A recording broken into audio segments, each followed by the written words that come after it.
What up, YouTube? Ed WeskerGriff coming back with a recap from my trip to fabulous Las Vegas, Nevada.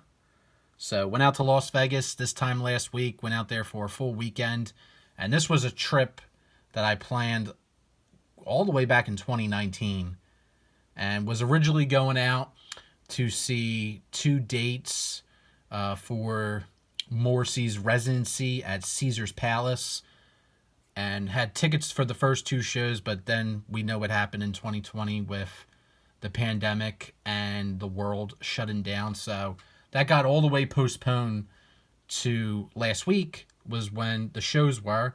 So scheduled that trip. I rescheduled everything and went out. It was my first time being in West Coast time and also my first time in Las Vegas.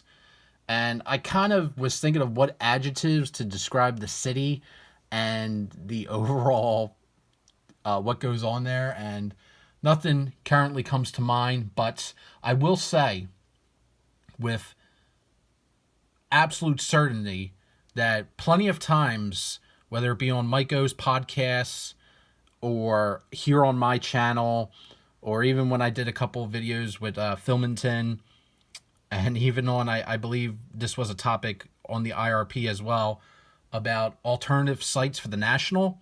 I have said Las Vegas every single time, and I'm just saying now, that would be a disaster to have it in Las Vegas. So I would not recommend the National going to Las Vegas. It would just be, I mean, can you imagine those trade nights? I mean, people don't sleep in Las Vegas. So can you imagine those trade nights just going to, I mean, it would be a 24/7 card extravaganza with massive amounts of debauchery. So I kind of don't know how that would go.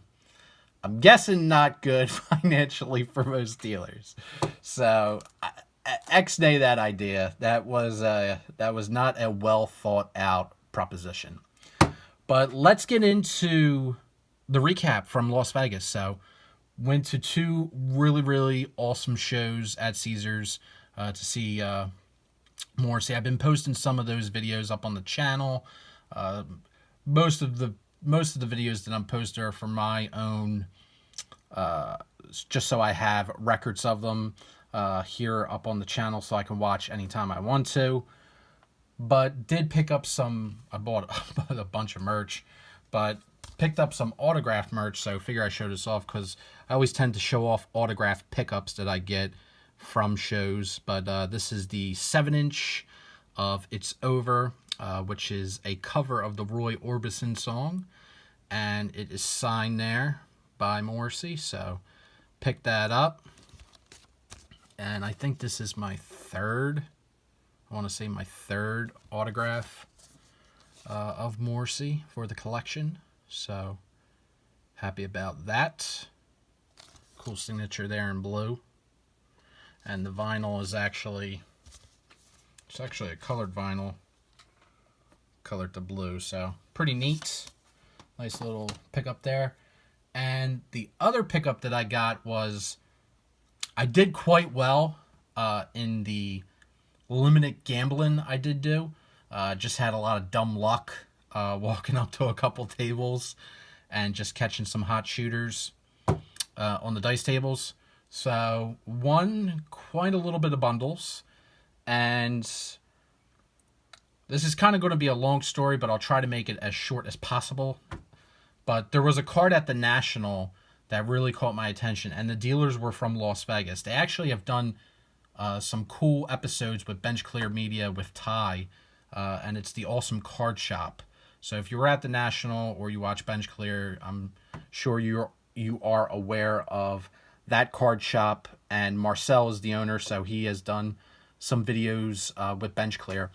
But knew of that shop, and that's how I kind of found out about the shop, and went to their booth several times over the course of the weekend at the National. And they had one card in particular that piqued my interest very much, and I could not get to a price that I was comfortable with at the show. They were pretty firm on the price at the show. So I figured I'd go by to see if they still had the card, because I went by late Saturday and they still had it. So chances are the card didn't sell on Sunday. So sure enough, go into the shop, take a lift out there. Shop's really, really nice.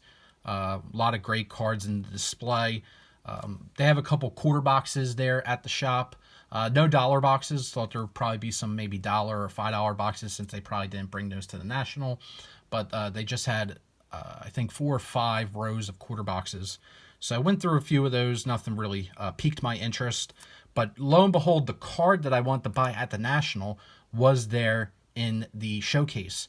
So asked to see the card again. I think this is like the 3rd time I held the card in my hands, and was asking them if they could do a little better on the sticker price. And sure enough, they gave me a pretty decent price off the sticker. So I said, sure. I had the cash on me from the previous nights of doing quite well on the strip, and pulled the trigger on it. So this is the card.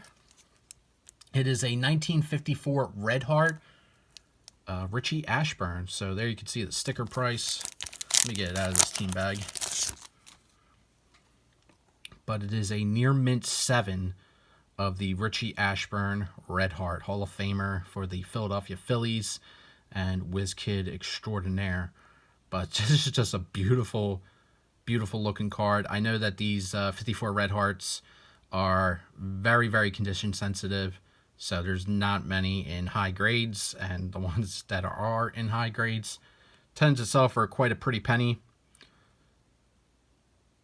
So just love that. What I really like about the card is that obviously the Phillies colors are in the background there, the red, and I just think it really pops quite well for any of the Phillies players. So just really, really like that. And then here's the back of the card. The Red Heart Big League Dog Food. So just a really neat card, and really what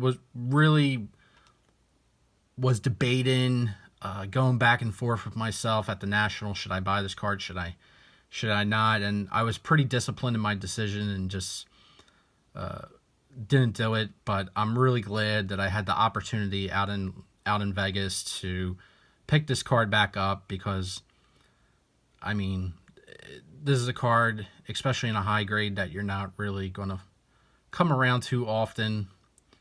And it's just a really great card of Richie Ashburn, who growing up, he was with Harry Kalas, did the broadcasts, and did the Phillies broadcast for television. So grew up listening to him do the analyst alongside the play-by-playman, Hall of Famer Harry Kalas. So just thrilled to add this card into the collection. So I'll stop talking about it now so you guys can see. I mean, I'm sure you've been looking at it this whole time, but happy to add that one into the collection. And if you're out in Las Vegas, definitely hit up the Awesome Card Shop. Here's their business card. So hit them up. Was a really, really great experience. And if you wanna look at cards, buy cards, there's your opportunity too. I will say that the lift from the strip to get there was a little bit pricey, but wind up hitting in and out afterwards, so kind of made it worth it. But that's all I got for you guys. So thanks for watching the video. Probably will slice some clips in from Las Vegas in here in this video, but that's all I got for you. So take care, have a great one. Thanks for watching the video, and peace. You could need somebody who really loves you. So you go and you stand on your own, and you leave on your own, and you go home and you cry, you want to die.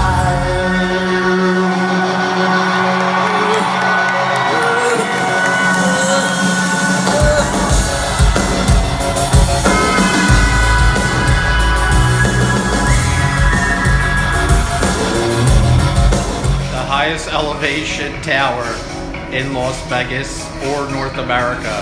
Holy shit.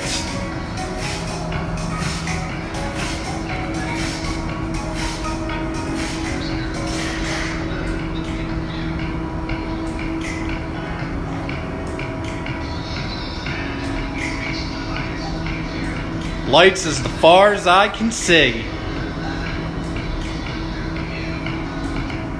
Gonna need a drink after this one. Fuck.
Tonight, you presume too much.